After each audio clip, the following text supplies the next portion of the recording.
Hello and welcome to the Business of Story. I'm your host, Park Howell, and I am so proud to welcome Sendable as our sponsor. Sendable is the social media management platform that I personally prefer to handle all of our storytelling online. Sendable has generously offered you, an ardent Business of Story listener, an incredible 30% discount on their traction plan. It's normally $99 a month, but if you use my link, you can get it for just $69 a month. So visit sendable.com/park30 to start your free 30-day trial today. I thought it was just a stupid picture of a pig in the ocean. But after hearing that story, I had to have it. Now I wasn't just buying a picture, I was buying a story. Story literally made the picture worth more money to me. That's what businesses are about. People buy brands, people buy stories much more than anything else. I work with a lot of big enterprise companies, but let's just say I always tell folks, drop the PowerPoint, close your laptops, start with your story. If you want people to get engaged and you want people to act, you have to tell them an emotionally powerful story. That's with great characters, it's with uncertain outcomes, and it's with high stakes and drama. All business strategy is a story.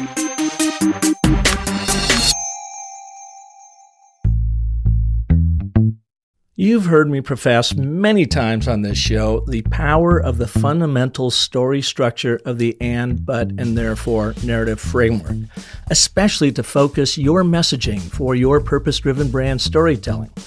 I call the ABT the DNA of story because it is just so profoundly fundamental and powerful for the narratives that we create. But am I missing the mark when it comes to communicating about more complex subjects, such as climate science, which may need more complex narratives? Many of our listeners are in the field of sustainability, hoping to advance their social initiatives further and faster through the power of story. But when is there a time or place for more complexity in our storytelling? Or does simple truly win the day, playing to our brain's evolutionary hardwiring of, well, keep it simple, stupid? Today, we have an American science and environmental journalist, author, and educator who has dedicated his career to tackling some of the most challenging narratives in climate science. In fact, while diligently and honestly covering both sides of a contentious environmental issue, he's been accused of being a climate denier, even while trying to educate the public on our adverse impacts on the planet and the potential outcomes that could threaten our existence. Andrew Revkin is the founding director of Initiative on Communication, Innovation, and Impact for the Earth Institute at Columbia University. Previously, he was the strategic advisor for environmental and science journalism at the National Geographic Society. Through 2017, he was senior reporter for climate change at the independent investigative newsroom ProPublica. He was a reporter for the New York Times from 1995 through 2009.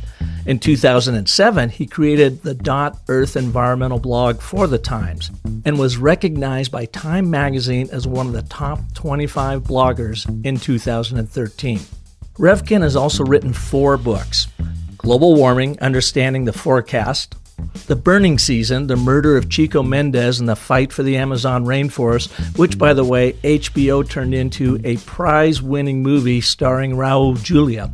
He also wrote The North Pole Was Here, Puzzles and Perils at the Top of the World, and recently, Weather, an illustrated history from cloud atlases to climate change. He takes on wicked problems through his storytelling. So, who better to explore the power of simple versus complex narratives than Andrew Revkin, right now, for you, on the Business of Story.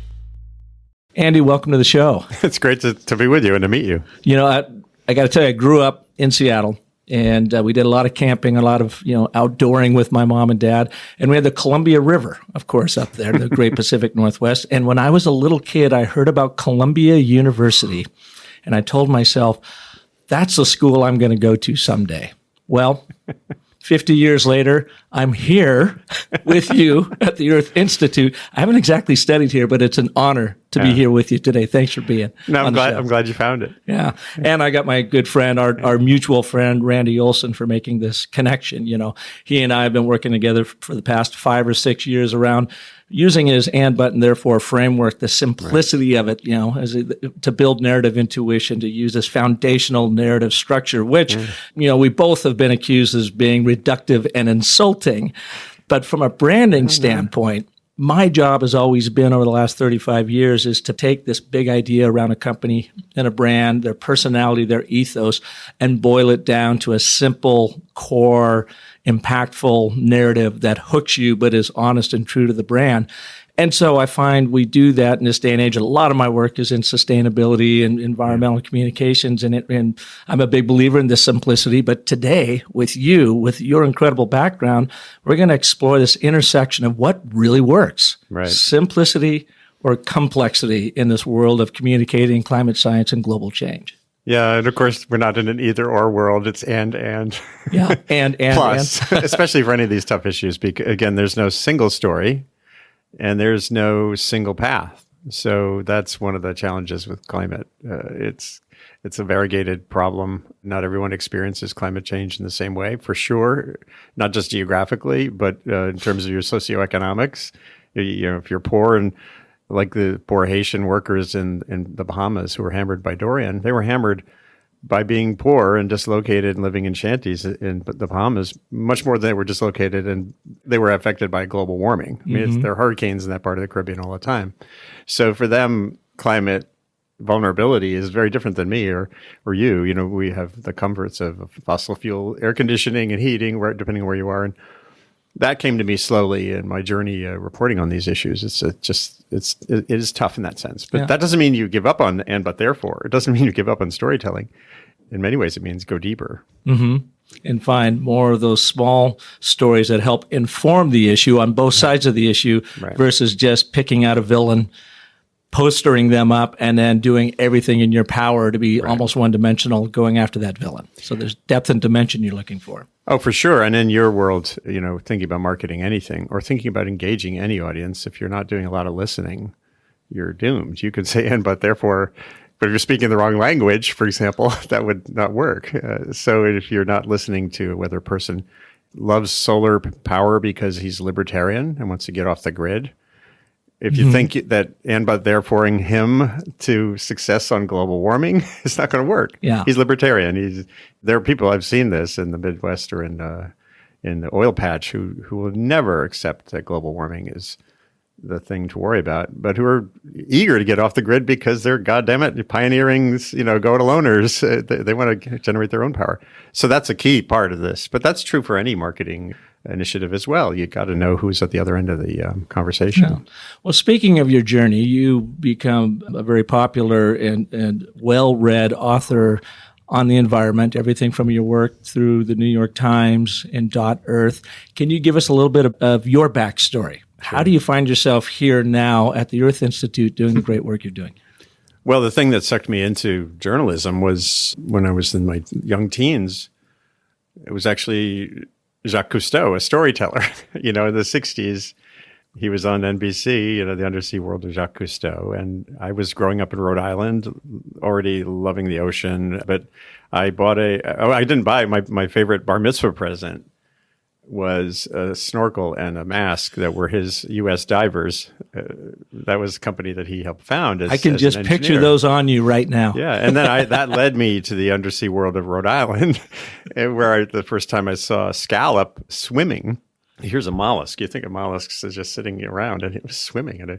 And then seeing things like that made me want to talk about them. Hey, did you know that scallops swim? You know, and what is that? That's journalism essentially in a box. You see something interesting, you learn about it, and you convey it. But here's something funny about that. You know, way later, once I was already a journalist in Miami at a meeting 15 years ago, I met some of the Cousteaus, the progeny, and there was a producer at NBC. In crafting the show, he was the one who was responsible for things like the red caps and the fact that their scuba gear was sort of space age looking. Branding, huh? It was because the space race was on. We were going to the moon, and it was a producer, a TV producer, who actually had the idea to have this echo the space race. They're wearing really slick gear. If you look at the pictures. Yeah.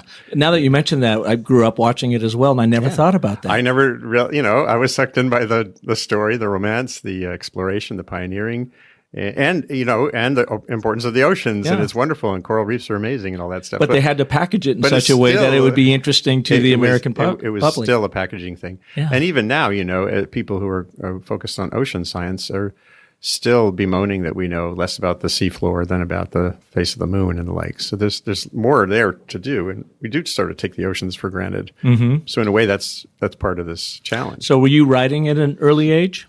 No, I just creative writing, and I had a great middle school English teacher who had the brilliance to just tell us to write like 2 pages every week. But it could be anything we wanted. Just right.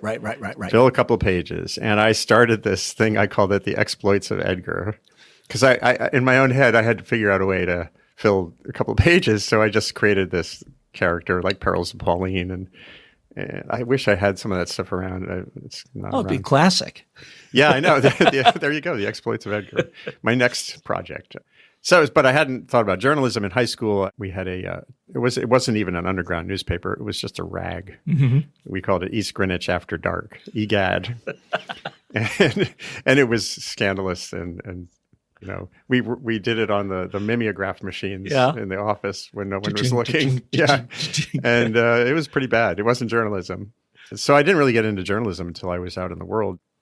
I was lucky enough after college where I majored in biology, still smitten with marine biology. At Brown University? Yeah, at Brown. And I got a fellowship to go study in the South Pacific to do a project. And when I was out in the world, I saw enough stuff. I was also into photography. And I got back and I thought, okay, I'll just go down to National Geographic and lay out my slides and I'll become a photographer and a journalist. And then I realized, oh crap, you got to actually learn stuff. There was a photo editor at National Geographic who's now retired, who I've looked up recently on Facebook, and we were in touch. So this is back in 1980. He invited me to come down and show him slides, and we were going through the light table. I had some pretty awesome pictures, and he had this great nudging quality where he was saying, well, these are really wonderful. This one over here is great, but think about the framing, meaning it's a little, this was in the days of before digital photography. And you were photoshopping and cropping right there. Or the focus wasn't quite right, or, and that was just one of my learning moments, realizing maybe I had to go learn stuff. I went to Columbia's journalism school in 81, 82. And for me, it was perfect because it was sort of boot camp for how to write, what a story is, what's a magazine story, what's a news story, how do you talk to people on the run in a Harlem slum after a fire? How do you get over yourself? How do you become a good listener? How do you define what a story is? Can you put a definition on it? This is one of the issues going forward that's interesting. We could talk about in a few minutes, but the traditional sense of a story is all about that but. Therefore, set up problem resolution. There's whether it was the crack epidemic, which was underway at that time. I was at the journalism school.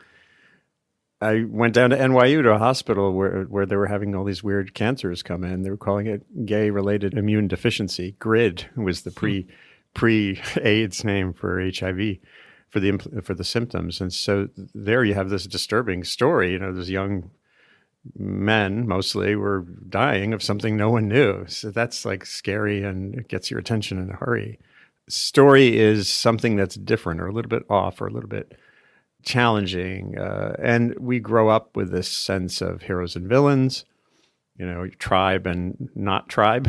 Mm-hmm. And us against them. Yeah, the communists and the Cold War, that was the story that we grew up with in the mid to late 20th century. Mm-hmm. That the Russians, just like Sting used to sing in his song, they love their children too. That's an interesting storytelling attempt to connect us with the other. Mm-hmm. But there's always those drama parts. The thing that's out of place is the story, not the thing that's in place. And as I was saying a minute ago, right now in journalism, one of the frontiers is what's called solutions journalism. I just came from a meeting at Sundance of the Solutions Journalism Network, of which I am a part. And it's how do you make the things that aren't in your face, but that can be a pathway to progress, a story. That's a real challenge. And it's like there's a guy... For example? Well, I'll tell you, an interesting example is right in academia at Columbia. A friend of mine, Peter Coleman, who's a psychologist. He was an actor who then became a psychologist, who then came to Columbia University. He was at Teachers College, which I'm still curious to know the story of how he ended up at Teachers College. One of the things he runs is something called the Difficult Conversations Laboratory.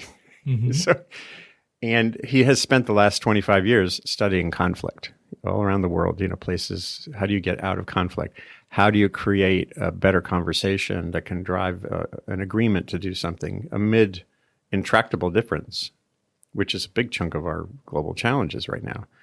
But what is he doing on his sabbatical this year? He's going to places in the world that are anomalously peaceful. Like we don't write about peace, right? You write about a treaty after the end of a war. You write about, but we don't study or write about sustainable peace. If people go on YouTube and Google for sustainable peace and Peter Coleman with an E, they can find this really interesting talk he's done on this. And to me, that's a really important frontier. How do you build awareness with some pull to it around identifying the conditions that sustain the aspects of life that are the last thing we think of as a story? Yeah. In your family experience or in your experience in your local government or in a presidential race, it's all about the fight. And it's rarely about the outlying example of where we did something or worked out something. So that's the solutions journalism space. And one of the things I said at the meeting was, journalism is just a part of the world, right? So can we have solutions societies? That's my question. How do you build an ecosystem for communication? And much of which is about conversation, not storytelling, but story sharing, that can build more confidence we're heading in a direction of equitable progress and a stable climate or a good relationship with the climate and all that stuff. So that's kind of my orientation on solutions journalism. It's interesting because we spend trillions and trillions, of course, on the Defense Department, which is investing in conflict in particular, and very little on the Department of Peace, if there could actually be something. And a lot of people look at you and say, oh, that's Pollyannish. It'll never happen. How do you avoid in solutions journalism looking like an advocate versus, sharing an opinion on what a solution may be or juxtaposing some different solutions? Well, this is a prime part of the conversation at this meeting and in this network generally. It's often a choice in how you frame the story. Trying to think of a good example. If you focus on, let's just look at the online media environment right now. Trump's tweets, which Randy has written a lot about Trump's power as a storyteller. But in the online media environment, Trump has developed this capacity to sort of completely hijack the conversation about some social or political or environmental issue. And the argument would be that he's not really a storyteller. He just hits you over the head with something that provokes a story, but he doesn't really take you like Reagan could, into a narrative and really, and wrap your heart with it and move. So that's the difference between Hollywood and a so-called reality TV star. That's a really interesting point about Reagan. He had that capacity to build a story pretty powerfully. Yeah. But it also says a lot about the difference between the media environment that Reagan was in, and we were all in the 20th century, and what we're surrounded by now, where, among other things, Trump through Twitter can attract enough of a potent small cluster of people that they become politically influential in states that are crucial to the presidency, and that architecture means the difference there is that back in the day there were 3 news networks and maybe 5 front pages that would characterize a speech by Reagan or the like. And we had this, as I think the simplest crystallization of the national story back then was Walter Cronkite until 1982, signing off his broadcast every night saying, that's the way it is. So we all had, whether we disagreed with aspects of it or not, every 40 million homes or whatever, I don't know, every dinner, we were having comfort food every night, the same meal. We were all eating mac and cheese one night because that's what Walter Cronkite and John Chancellor and others were telling us. And then we had chicken pot pie or whatever. And now it's like we go into the new media environment and we still seek our comfort food, but it's everybody has their individual. It's like the world's biggest buffet. So if you like sushi or if you like chicken wings, you find your meal. And in the case of something like Trump and this system and a small but influential cluster of people, you find your power through some very small track. So there's no common story. And that fragmentation, I still think part of the challenge right now is that this is all brand new. If you look at where we are with media right now versus where we've been for 500 years, or however long it's been since the printing press, this is just like the printing press. This is a fundamental juncture in who owns, shapes conversations and information. Back in the Gutenberg days, you had to go to someone and they would tell you their knowledge. And then books made it possible for that knowledge to become portable. And that's why, control of books became important. And control of academia still controls information. That's why universities right now are struggling because, what do I need to go to college for? Why do I need to incur a giant debt to learn something I can learn on YouTube? Yeah. One of my sons is gainfully employed now because of a skill he learned on YouTube in Hollywood, working in special effects and movies. Yeah. And he left college in his junior year, and he's never gone back. So, well, you think about that disruption is everywhere now. And so the media diet today, we're back, when you had the chancellors and the Cronkites, and you might argue a more nutritious narrative that you could have more nuance in and think, deeper into. Now it's almost like my favorite candy, little starbursts. It's these little sweets that we get bludgeoned with on, Twitter, and especially from our president. So this is another argument. What's more powerful, simplicity or complexity? In his case, right, he's simple-minded. If you look back at all of his businesses, they most all have failed except one. And what one is that? Branding. Right. The selling of his name, the surfacey world, that I live in, where not a whole lot of depth there, but he had enough charisma and momentum behind it. So really, you think about his whole presidency. And to talk to Randy about this, his ABT that got him elected was America was once a great and mighty nation, but America is no longer great again. Therefore, I will make America great again. So talking about snackable lozenge of communication, and that's the world we live in. So on one hand, I argue that we have to be simple, but on the other hand, we are losing out on nuance that you get in complexity and wisdom, I think, that comes from that. Right. Yeah, and what's really interesting to watch these days is amid his rhetoric, look at what's actually changed in the world or not. There's been some terrible results of his presidency for immigrants and budgets and what's happening with the education department. But on issues like climate, there's an outfit here at Columbia that tracks pretty carefully. It's the Climate Deregulation Tracker. Really? It's pretty cool. And it turns out that thanks to a lot of good environmental lawyers and to existing laws, hardly any of Trump's big attempts to upend laws or rules, the EPA and that sort of thing, have failed in the court. So it's like hardly anything that he's done has actually changed.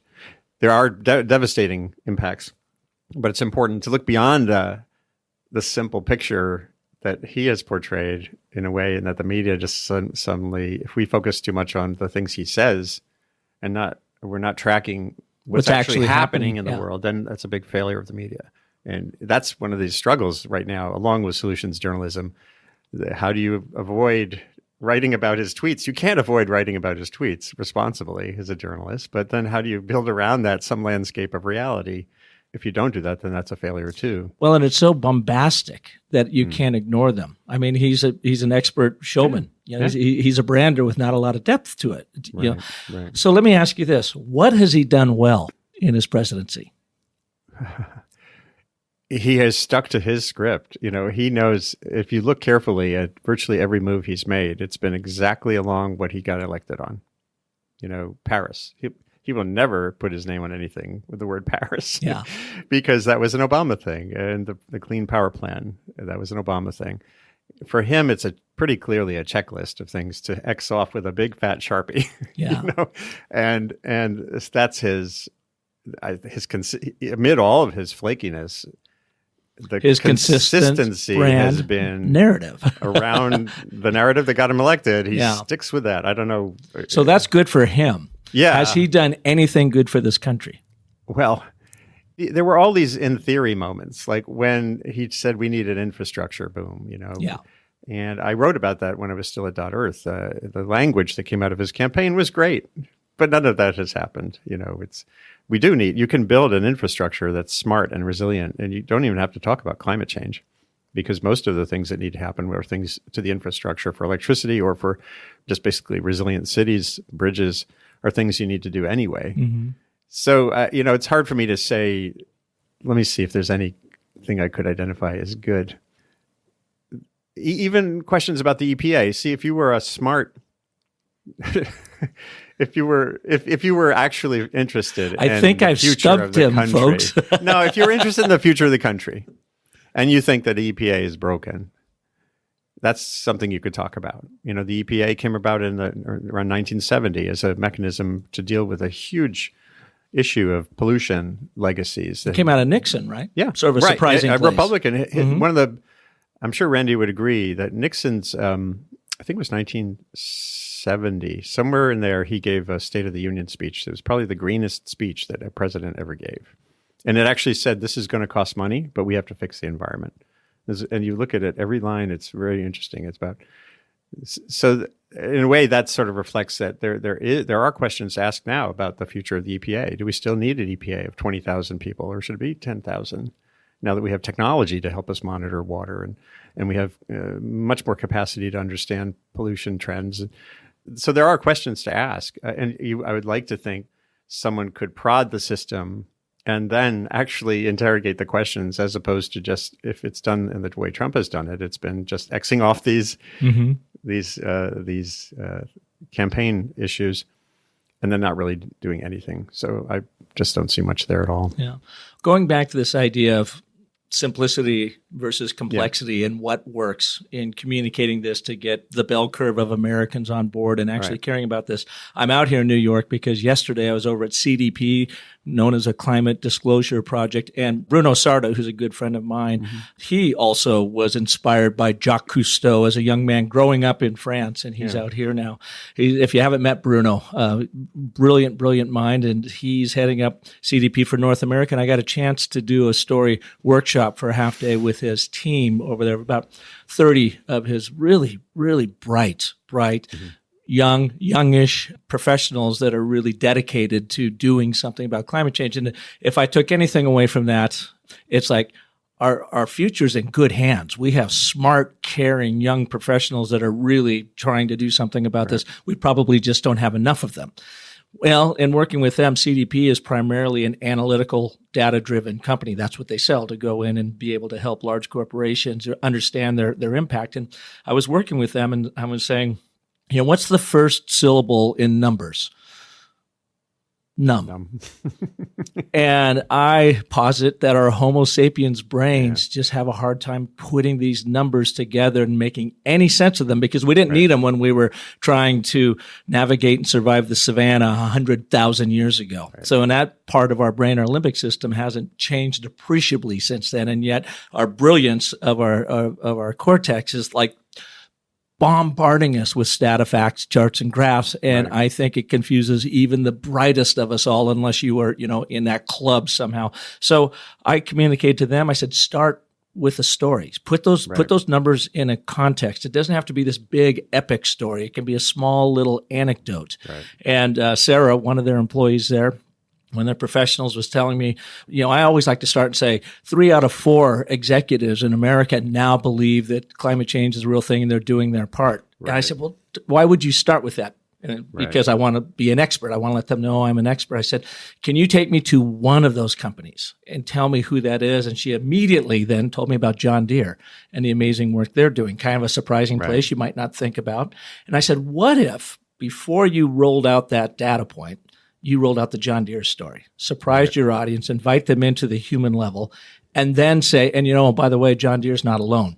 3 out of 4, and then go ahead and tell What do you think about that approach? And again, I'm looking to try to simplify it versus making it really complex for people with the data in that approach. Well, if the question is if the audience and the message are around corporate social responsibility or sustainability, there's a great story to tell about both positive deviants who reflect what's doable and the reality that we live in a world with increasing transparency that can be imposed on you. So those two stories, if they don't motivate a company to get on the case, I can't see a corporate person not reacting. And I'll give you a couple of examples.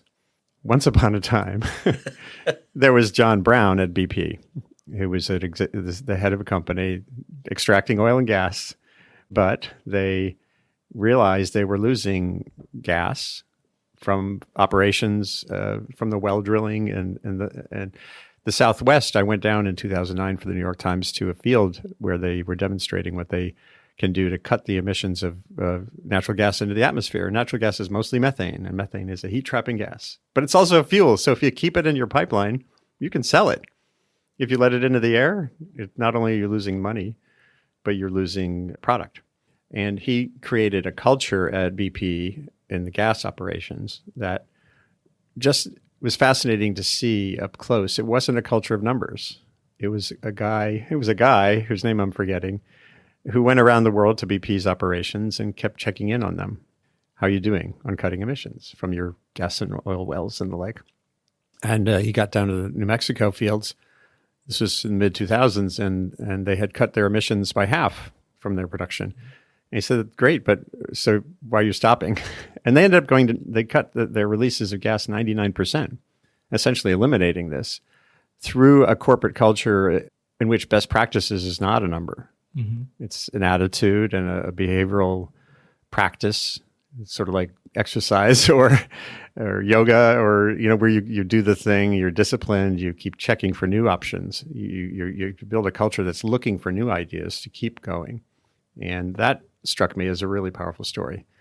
But another but is that, of course, that culture didn't spread to BP's oil operations, because 6 months after I wrote that story was when the Gulf oil gusher and BP, one of the, it was a subcontractor, et cetera, but it just shows you there's always work to be done within a company.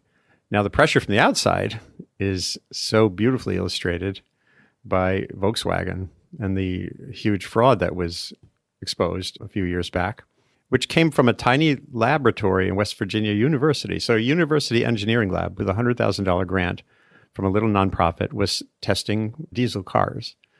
And the emissions from the tailpipe weren't matching what the computer was saying. They thought their devices were wrong. And they weren't even looking for a problem. They were just studying these cars. They weren't there to expose Volkswagen. But it was those revelations that led to this giant unraveling of Volkswagen's huge deceit, and I'm sure has changed the auto industry's whole notion of what it can get away with in the software in its cars. Well, even now, in fact, I just saw one of their ads last night in the hotel room. Drive something bigger than you are. Right. And you're kind of asking yourself, are you really at that place in your journey to be able to proselytize that to us, Yeah, maybe not yet. They suffered a huge reputational loss, and the reverberations of that are going to continue for a long time.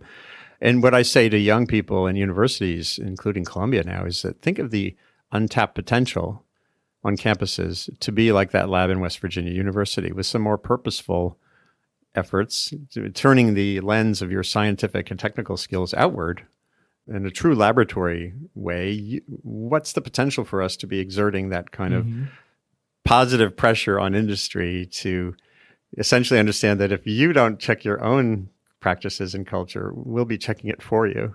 And that strikes me as a great reason to be confident that in the world the information environment we now live in, if you flip things around, you can create an ecosystem, a culture of progress that'll have nudging, but also have pull. You need both. You need the nudging and the pull. And that strikes me as an exciting aspect of things. But the culture, corporate culture, the storytelling within a company is really important too. It is, and that is growing. That is a huge, and I believe that is due primarily to technology, and the young consumers and the young professionals this day and age are so used to, as you had said earlier, devouring their information and education and digitally, that it's empowered them.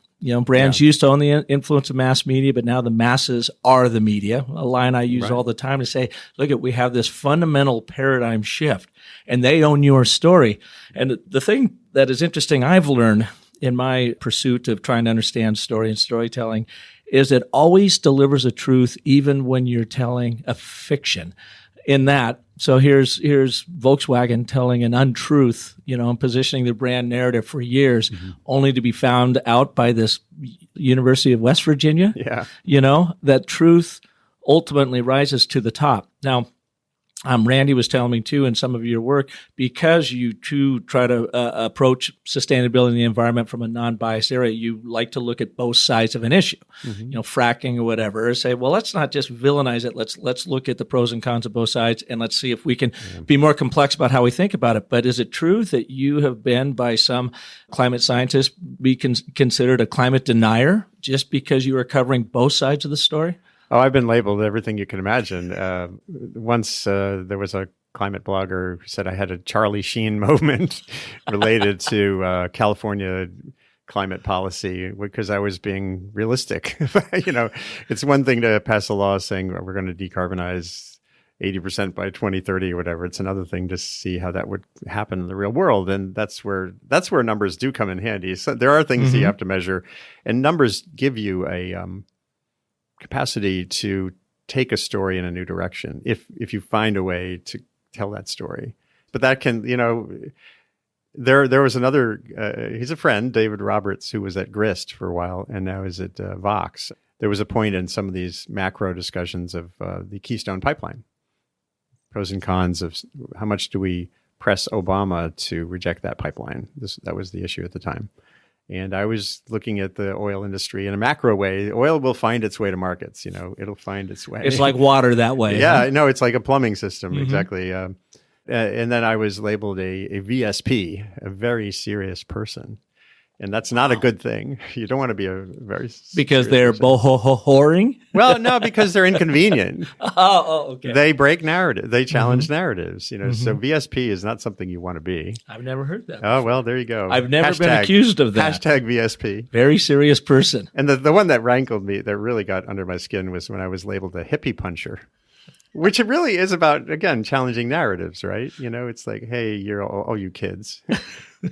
And that really pissed me off because, as I think I've been a musician. I used to play with Pete Seeger, the ultimate hippie. Yeah. For 20 years, we lived in the Hudson Valley, and I helped him at shows. And for anyone to call me a frickin' hippie puncher, just... You wanted to punch him. Yeah. But David and I, we still get along. The funny thing about David is he's become more of a VSP. Oh, really? Yeah, he's dug in some really good stories on, like, if you want to change the grid to accept a lot more solar panels, it's really hard. And here are the things you have to work on. So he's kind of grown rubbed off on him. He's grown into being a VSP. I don't think it's my doing. I think he's got enough devotion to actually trying to address the climate challenge that he's dug in deep. Well, let's jump back a little bit and talk about your life as a musician, because I'm really interested with my own music studies of how yours have impacted you as a journalism and a storyteller, and especially how those two worlds come together in talking about something as complex as climate science. So when did you pick up music? Well, when I was 17, was the first time my brother and I were learning guitar. In Rhode Island, there was a big blues movement. The folk festival was I never went to the Newport Folk Festival, but Newport was a hub for folk music. And in the 90s, I began writing songs. I'd never really written a song. Didn't you learn the guitar upside down? Yeah, I play it upside down. I'm always inconvenient. All right, there might be something. It felt more comfortable. And, learning guitar, it's just like the chords are just black dots. Yeah. Right. So you just find the right fingers to fit on the dots. And then you just got to flip it in your mind when you're looking at That's right. tabs. And so the songwriting I've done essentially fills in gaps. It's just another way to tell stories that are things I have written about also in some cases, but that it just feels like it's more naturally a song. The one song I wrote that's most about global warming, called Liberated Carbon, it's a 3-minute history of our fossil fuel love affair. And the first line is, It took 1,000 generations for our species to rise, which is true. But gathering and hunting was no way to get by. We yearned to burn more than dung and sticks. Then someone came along and said, hey, try lighting this. He opened up the ground and showed us coal and oil, said, come liberate some carbon. It'll make your blood boil. And then it goes into the chorus, etc. So what genre of music do you play? Folkish, Yeah, bluesish. all folk blues. Yeah, rootsy. Some of it's rocking. Yeah, and you've got an album out. Yeah. A very fine line. Yeah, 2013. I actually carved just enough time to get into a studio with some friends. And yeah, I was listening to it while preparing for this in my room. It's really fun. And, it's really the cool thing, what I say about complexity lives around the understanding that great stories are just unbelievable pathways to connect people. One of my bandmates, Jerry Krennick, came from Pennsylvania. His great-grandfather was a coal miner. We were sitting there one day rehearsing, we were talking about some of the great coal mining songs. And he said, yeah, my great-grandfather died in a coal mining accident. And he laid out the accident, and it was this really spooky day. A bird flew into the house before dawn, and that was a bad omen. And the guy went to the mine and died, And I said, Jerry, that has to be a song. And so I wrote that one into a song too. And it's, that one I embroidered for sure. It's like sort of a ghost story. Mm-hmm. And 2 times in my life, I've written things that got made into movies. So, that. What are those? And each one was like a very simple. One was The Burning Season, a book about this murder in the Amazon. It was Chico Mendez, who in 1988 was murdered by a cattle rancher. And for trying to save the Amazon? Yeah, he was fighting to defend the land. Well, no, he was a homegrown rubber tapper. This was more about who has the right to develop that part of the forest. And so it was people who have been living in the forest for 100 years saying their rights were being disregarded and challenging the road building. And the ranchers were coming in. Under Brazil's story, the ranchers historically have been the pioneers, the hero. They are the hero of the story, bandeirantes. And so they were, and language is so interesting. When ranchers are clearing the land to create pasture, they call it limpar. They're cleaning. Limpar means to clean. They're cleaning the land. And they were seen as the pioneering cleaners of the land, in the Brazilian context. The Amazon was an unoccupied frontier that the military wanted occupied just so there were Brazilians there, so that Northern or other interests can't come in.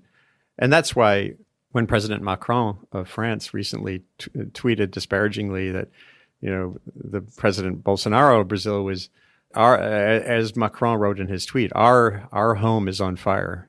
So Macron was saying our home, meaning the global commons of the rainforest. And in Brazil, that's a call to war. No, this is our frickin' home. And he was actually empowering Bolsonaro by trying to tell the global audience that our fire is our home, our forest treasure is on fire. And I think just in what I laid out there, you can see there's more than one story at any one time. There's a lot of complexity. And even, again, the interpretations, the cool thing about the book I wrote about Chico Mendes was I went as far as I could into the last road to the last river in the westernmost corner of the Brazilian Amazon. I found a rubber tapper who had grown up in the forest. I wanted to find someone who wasn't in the media landscape yet, who was not part of the political movement of rubber tappers against ranchers, who was just collecting rubber from trees and feeding his family, etc. And I found this guy, and his story, which was the last line of that book, was so beautiful. He talked about going on a trail into the forest one night, and he was coming back one night at the end of his round, getting the rubber, the latex. There was a jaguar on the trail right in front of him, and he's talked to the jaguar. He said, "Dear jaguar, I really need to get home.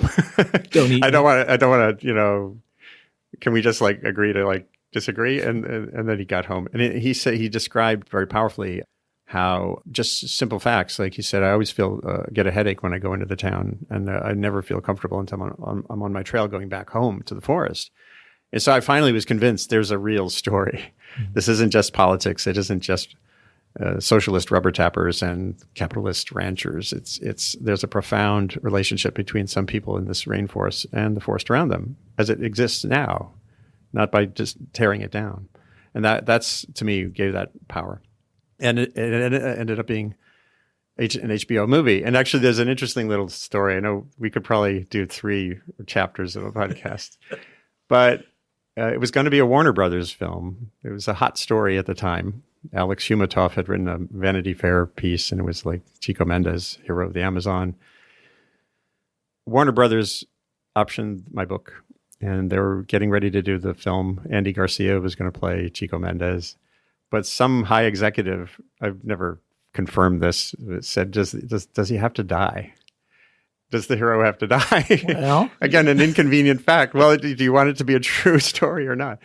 And then so that project actually died, but then David Putnam, the producer, brought it moved to HBO. And HBO can do whatever the hell it wants because they're a money machine. They probably love the fact that he died. Yeah, and the film that came out was pretty complex. It was like he's not the hero of the rainforest. He argues at one point with an environmentalist, I'm about the people, I'm not about the forest.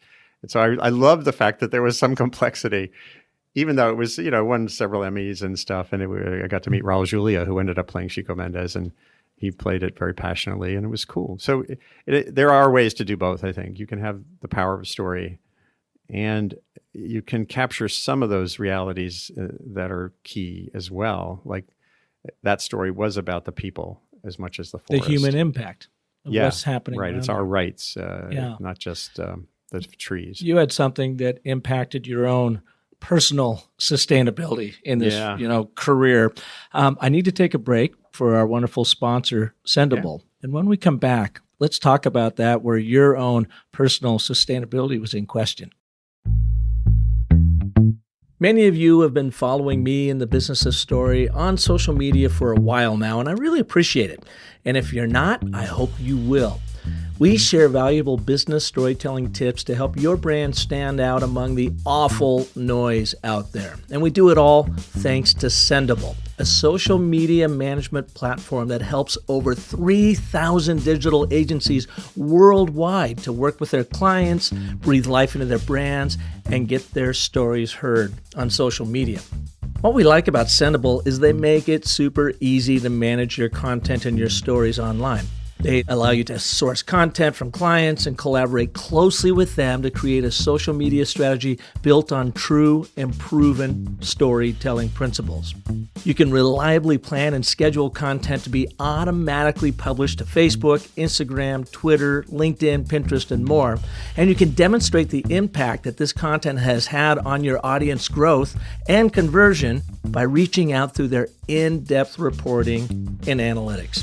There's much, much, much more that you can do. But you know what? I think maybe my favorite feature has to be Smart Posts functionality. Now, what Smart Posts are is it makes it incredibly easy to craft social media content and in one single step, customize it for each platform, giving you the best chance of driving engagement and getting people to pay attention to your content. Sendable truly makes managing so many channels an absolute breeze. I know, you have a lot of choices when it comes to social media management apps, so I wanted to let you know we here at the Business of Story can't recommend Sendable enough. Gavin and his team are so great that they have a special offer just for you.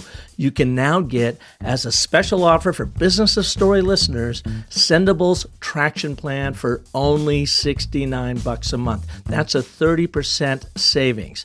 So sign up now at sendable.com/Park30. Believe me, your stories will take off. Welcome back to the show. I've got with me today Andrew Revkin, the founding director, Initiative on Communication Sustainability of the Earth Institute at Columbia University. It's fascinating talking with you today. As I was doing my research, boning up on this, I realized you had a very significant health challenge on 4th of July weekend of 2011. Yeah. So it's kind of, I'm really glad you're here right now. Tell us about that. Me too. It was, I had a stroke, although I didn't have the stroke at that moment. I was running in the woods on a hot day, Friday before 4th of July, and with my son, who was out of the military and very gung-ho, 21-year-old, up the hill. And I was feeling really winded. And then one of my eyes started going paisley on me. It was like it was telling me the world was paisley, and the other eye was not saying that. So that's kind of a disturbing thing. And we got out of the woods, and I realized it wasn't the trick of the light or something. It was just something was wrong. We got home. I took a shower, and my doctor's office was closed because it's 4th of July weekend. So I ended up scarfing down half a dozen baby aspirins for no particular reason, except there was a story in my head somewhere from a doctor, and I've been a science writer long enough to know that aspirin. I was thinking, maybe could this be a stroke? And so before I went to the hospital, I took some baby aspirin, which is a anticoagulant, and it turned out that night, and once it's a long story, but once I got through that hospital experience, they were going to let me go. They weren't sure anything was wrong, and I ended up in a bigger hospital. And having had the stroke over that night, it later became clear that if I hadn't had the aspirin, it's clear that it mitigated the impacts of this event that was unfolding in my brain. And so I wrote this piece for the Times about my lucky stroke. But one of the weirdest aspects of this, talk about complexity, was that later I talked to a stroke neurologist who said, well, you were just playing Russian roulette there, that 17% of strokes are bleeding events. So if I'd taken aspirin, thin the blood, it would have actually killed me. Yeah, Oh. It would have died. So that's why that story that I ended up writing had the dimensions of luck in my incident were much bigger than I thought originally. When it was like, oh, I'm so smart, I took some aspirin. It's just life is interesting. But then that intensified everything. Was that where the name of your album came from? A Very Fine Line? Well, I had written that song earlier about other very fine lines in life, but the album definitely came about in 2013 because I finally said, shit, I'm not sure if I could say that, but like dexterity is not a given, guitar playing, I'm a pretty good guitarist, and my right hand wasn't working for a few weeks after that very well. So I thought I should record my stuff before. And did you use that as somewhat of therapy, playing the guitar, to get your brain and your hand, working again? Yeah, and writing, typing, both of those things. So my therapy was work and guitar. Although, it's also funny. I swore I would do exercises, like I would finally learn scales on guitar. I'm sure some of your listeners know, or they've learned da da da da da da da da, and you do that enough, you get really good. I started trying to do that, and then I said, screw it. So how frustrating was that?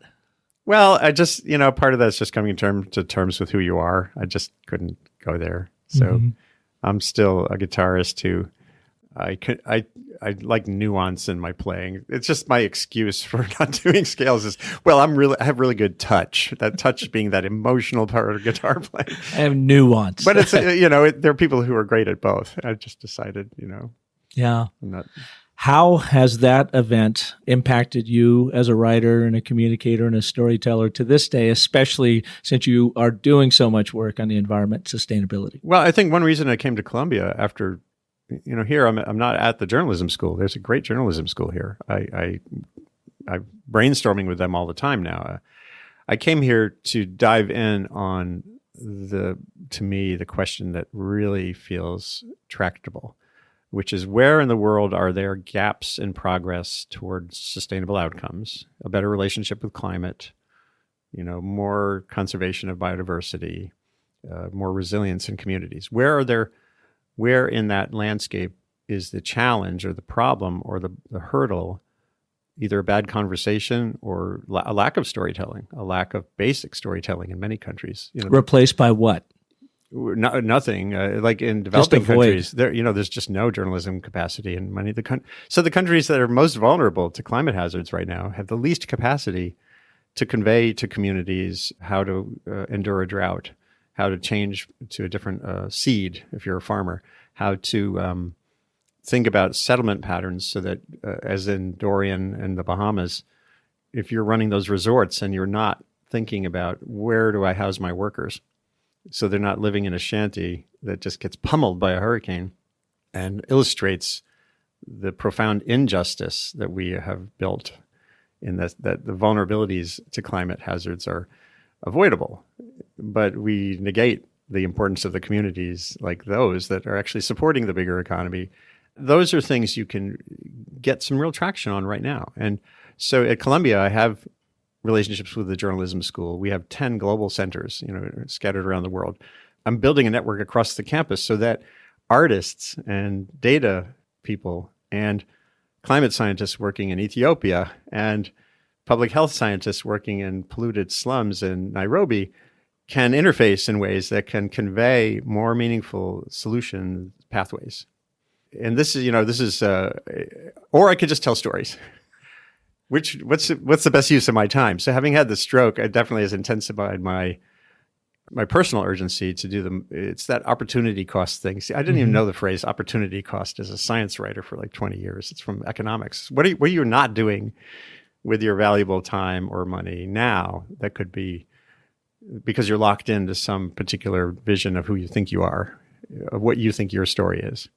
And my personal story for decades was I'm a journalist.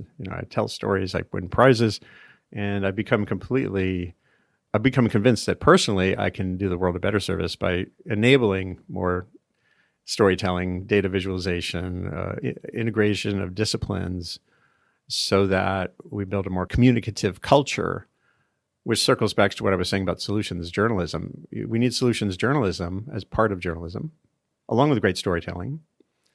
But ultimately we need a solutions society.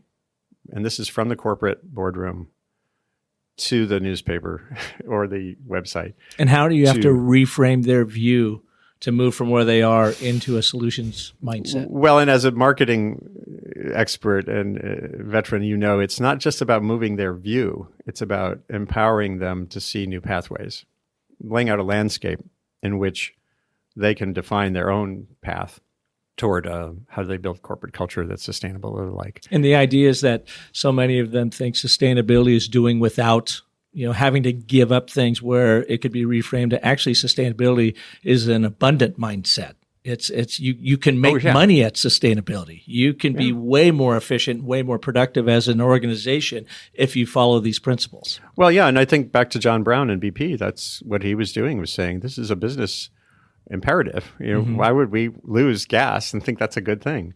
Although he's facing this enormous barrier in the culture of the oil and gas industry in the boardroom, it's way easier to sell drilling a new well than to sell fixing an old one. Yeah. And that's so that just means to me there's a frontier there. It doesn't mean to me you don't test ways to have that culture change. But it also says that, to me, thinking of framing the climate problem as all about pointing fingers at industry, sort of reparations blame frame. Mm-hmm. Some of that's valid, but if you really are focusing on what's going to change the world in ways that limit our influence on the climate system and limit its influence on us, if you just step back, if we all find a way to step back and just say, what's actually happening in the world? Are there any knobs you can fiddle, even a little bit, that can kind of build some directionality toward better outcomes? Mm-hmm. Some of those are going to be inside companies. Some of them will be outside companies. Your story may be the outside one, external pressure. I'm not against Fridays for the Future. I'm not against the kids who are in the streets saying, hey, grown-ups, you're screwing up our story. That's really powerful. But it's not the only pathway. You have to have internal culture pressure, shareholder stories can tell stories, and leadership can frame these stories too, from inside and out. So it's a big web of people going in, but therefore.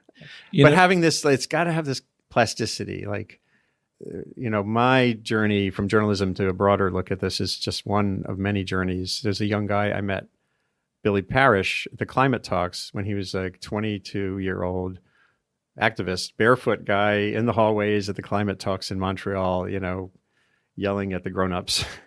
And now he runs a small, growing financial business in the Bay Area, building solar financing for low-income housing, that kind of thing, called Solar Mosaic. So his story has been, there's a plasticity to it. He did activism and he moved into a different pathway to find efficacy. And some of that's about examining your own story periodically. What is my path? What has my path been? The world's changing in X-dimensional ways. Is my old path still the right path? Having that examining your story as you're writing it can be an important and reframing what's possible. I mentioned growing up in the Pacific Northwest, and when I was a little kid, I was downtown with our family, down by the Space Needle, Seattle Center, and I asked my dad, who was a civil engineer, I said, Dad, could they move the Space Needle to the other end of town without taking it down? And he goes, of course they could. I said, could they move it upright and get it all done. He goes, you can do anything if you have the right money and the amount of resources and whatever, motivation, you can do anything. And I thought that was really profound to me at the time. Well, last night, Bruno, my good buddy over at CDP, and I were down at a little Irish pub in Times Square grabbing a bite. And he told me he's fairly new in this position. He's been over there, I don't know, 6 months maybe now. And one thing he's learned in his journey, he said, because there are so many no's in climate change and sustain, no, we can't do that. Right. No, we've tried that. No, that won't work. That he reframes it, I think, in a really most profound way, kind of like my dad did, with the Space Needle for me. And he asks the simple question, what will it take? So maybe we can't do it right now, but what will it actually take to get us there? Which completely changed the dynamic of the story of going from one-dimensional yes and no binary to, let's think about that fictitious story at the moment. Right. What would it actually take to move the needle from here to here? And then what steps can we start to take to do it? It all of a sudden opens that no up to a maybe, a possibly. Right. And I think that seems to be still really missing in corporate America. It's yes or no versus, well, what will it actually take? And the one other angle on that is because sometimes that answer will be so complex that there's no easy way to frame it except as an exploration. Mm-hmm. A thought experiment, if you will. And I think the climate challenge has this dimensionality to it that makes it beyond articulation of a particular path to solving the climate problem. We don't have all the answers.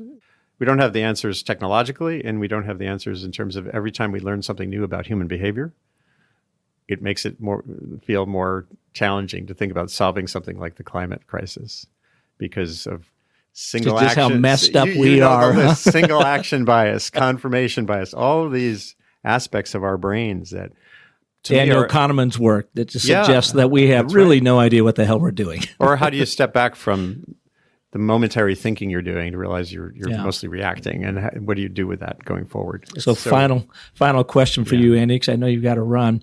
Are you bearish or bullish on the future, sustainability, climate? I have a diurnal cycle.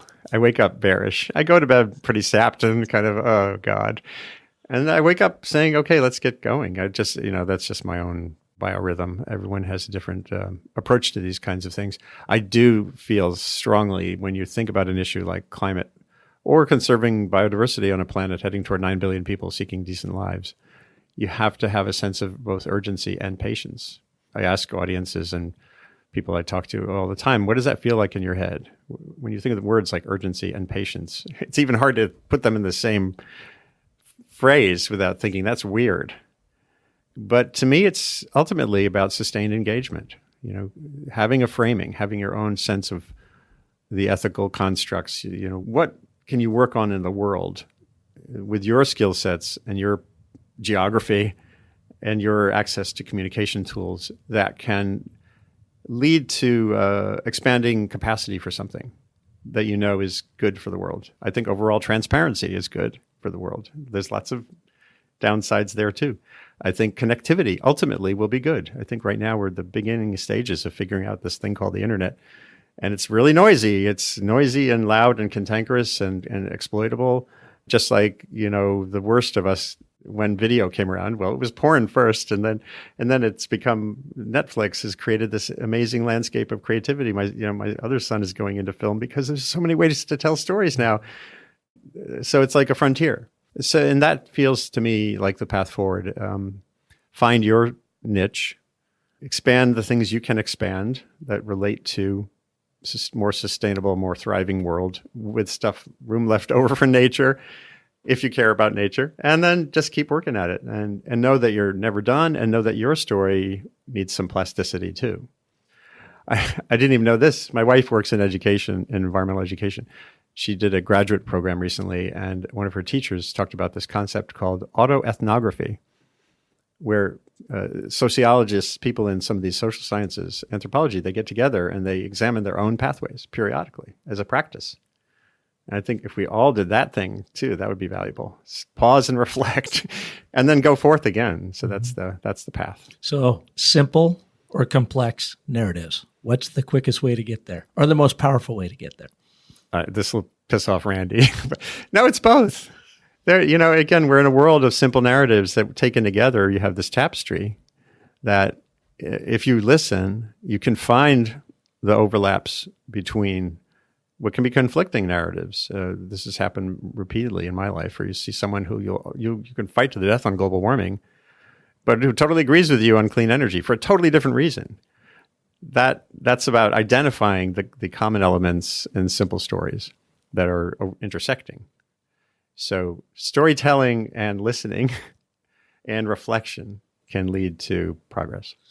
I would have not expected any other answer from a very serious person like you.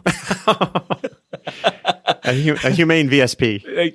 Very much so. Andy, thank you so much for taking the time to be here on Business of Story. Really fascinating, and I'm so glad that we were finally able to meet and have the conversation. No, let's reflect on this in a couple of years and see how it's all going. Absolutely. And thank you all for listening to this edition of the Business of Story. If you like what you heard from Andy, and you've got colleagues, friends, family, others, whoever that you feel could benefit from his insights, please share this episode with them. And of course, if I can be of service to you, visit me over at businessofstory.com. And don't forget about our friends Sendable, the most amazing storytelling platform on the planet online. Check it out. Join us next week when we'll have another amazing story artist right here for you, like Andy. And until then, remember that the most potent story you will ever tell is the story you tell yourself. So make it a great one. Thanks for listening.